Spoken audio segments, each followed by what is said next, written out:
Hola compañeros y compañeras de Lodesur, mi nombre es Ana Vivas y a continuación voy a hacer una explicación de los principios elementales a la hora de planificar. Uno de los principios fundamentales en la planificación es que ella es flexible, por lo tanto debemos tomar en cuenta que no siempre se va a cumplir a cabalidad todas las cosas que se van a planificar, debido a que existen factores tanto externos como internos que me pueden alterar esa planificación, entre los cuales se encuentran los factores climáticos, los factores de salud del atleta, los medios o los métodos que tenemos a la mano para realizar la planificación. Por lo tanto, una de las principales cosas que hay que tomar en cuenta al momento de realizar la planificación es realizar un diagnóstico.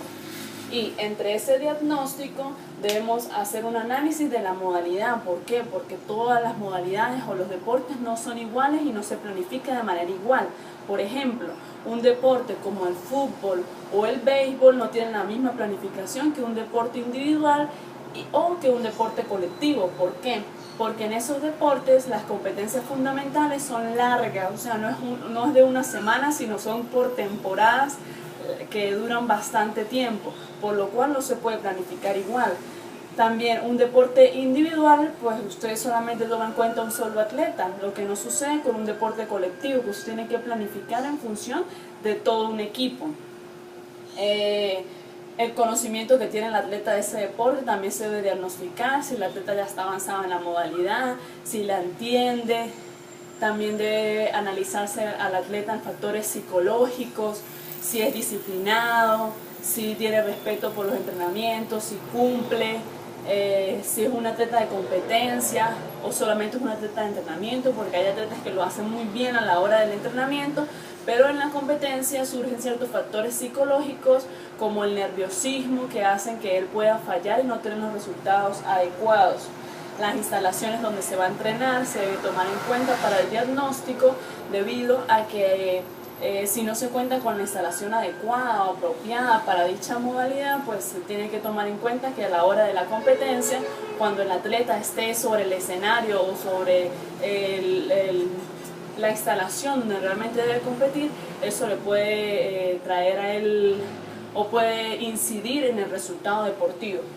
También el material técnico pedagógico a utilizar es importante, ya que debido a que muchos deportes necesitan implementos o materiales para poder realizar su práctica. Todo eso se debe diagnosticar.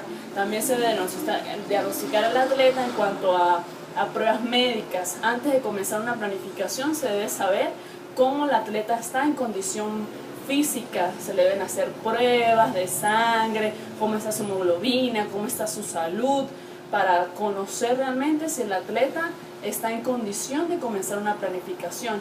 Y si no, se debe esperar o tomar las medidas recomendadas por el especialista para después comenzar la planificación.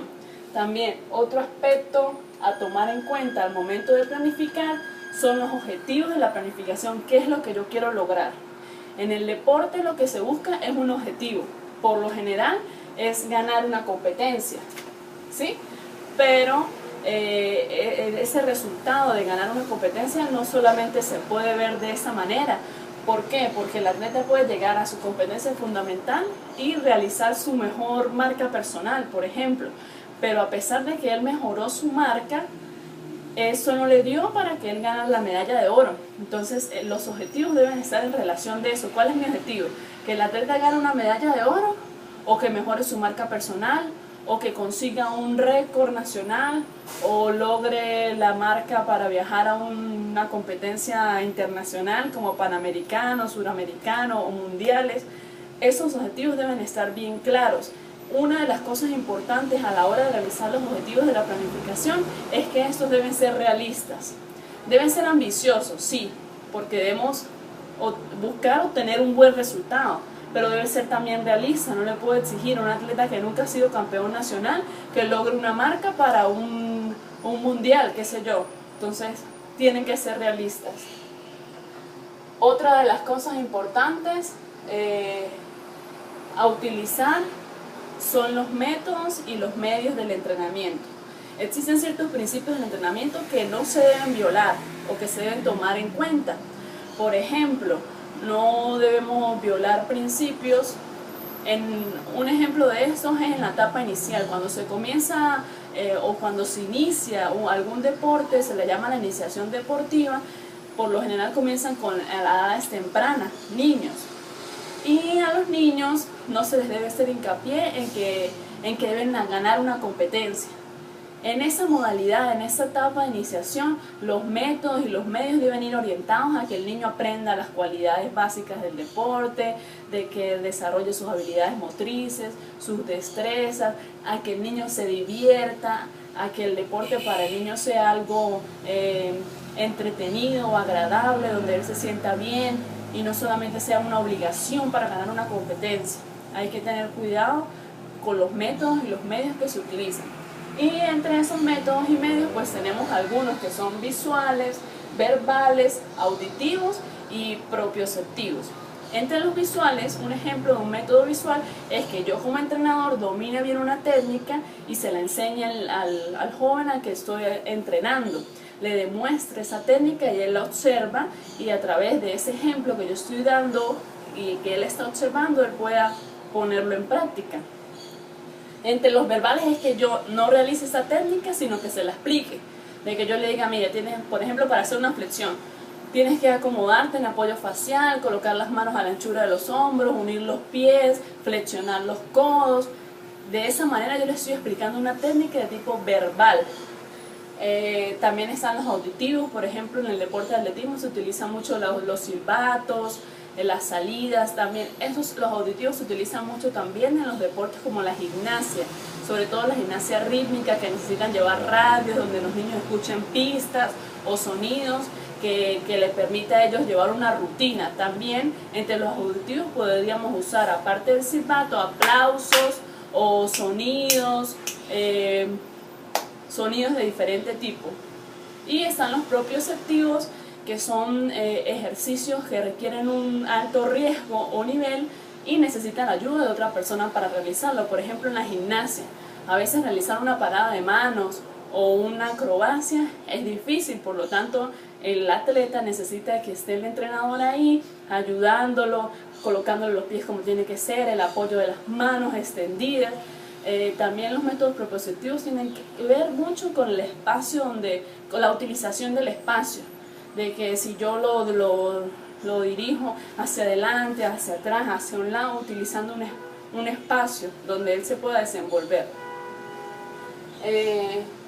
Otra cosa que hay que tomar en cuenta al momento de realizar una planificación son las cargas del entrenamiento. Y estas cargas se les llama también ondulación de las cargas. Un principio del entrenamiento deportivo. Pueden ser ascendentes y disminuir totalmente, o pueden ir en onda, suben, bajan, suben, o pueden ser escalonadas también. Aumento el nivel, lo bajo un poquito, lo subo un poco más, lo bajo completamente. Esas cargas tienen que ver también con el volumen y la intensidad del entrenamiento, que se tiene que tomar en cuenta también al momento de planificar.